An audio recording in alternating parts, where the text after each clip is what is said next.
ఎముకలు కుళ్ళిన వయస్సు మళ్లిన సోమరులారా చావండి, నెత్తురు మండే శక్తుడు నిండే సైనికులారా రారండి అంటూ మహాప్రస్థానంలోని మహాకవి శ్రీశ్రీ ప్రస్తావించిన పదునైన కత్తుల్లాంటి పదాల్లోంచి పుట్టుకొచ్చిన వాడే ఆజాద్ హింద్ ఫౌజ్ దళపతి నేతాజీ సుభాష్ చంద్రబోస్.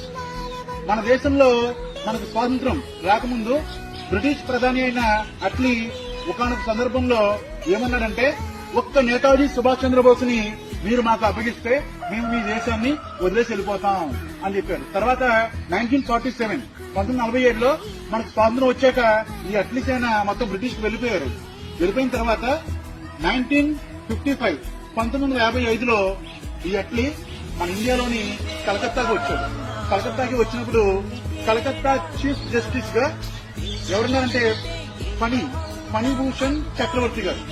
ఇతను అట్లీని అడిగారు, మీరు అంత సడన్ గా మా దేశాన్ని వదిలి ఎందుకు వెళ్లిపోయారు అని అడిగినప్పుడు అట్లీ చెప్పిన సమాధానానికి కలకత్తా చీఫ్ జస్టిస్ ఆశ్చర్యపోయారు. అసలు నేతాజీ ఏం చేశాడో మీకు తెలియదు.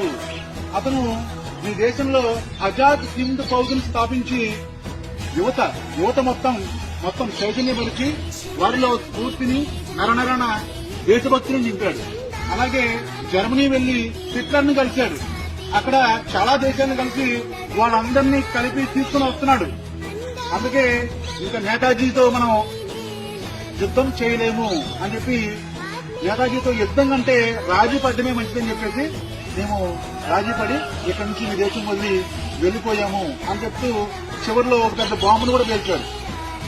నేతాజీ లాంటి యోధుడు మా దేశంలో ఒక్కడు ఉన్నా సరే మేము మొత్తం ప్రపంచాన్నే చుట్టేసే వాళ్ళం అని చెప్పి చెప్పాడు. అంటే చూసారా, అంటే అప్పట్లో బ్రిటన్ ప్రధాని అయిన అట్లీని కూడా భయపడేలా చేశాడు నేతాజీ సుభాష్ చంద్రబోస్. అది వందే మాతరం, వందే మాతరం.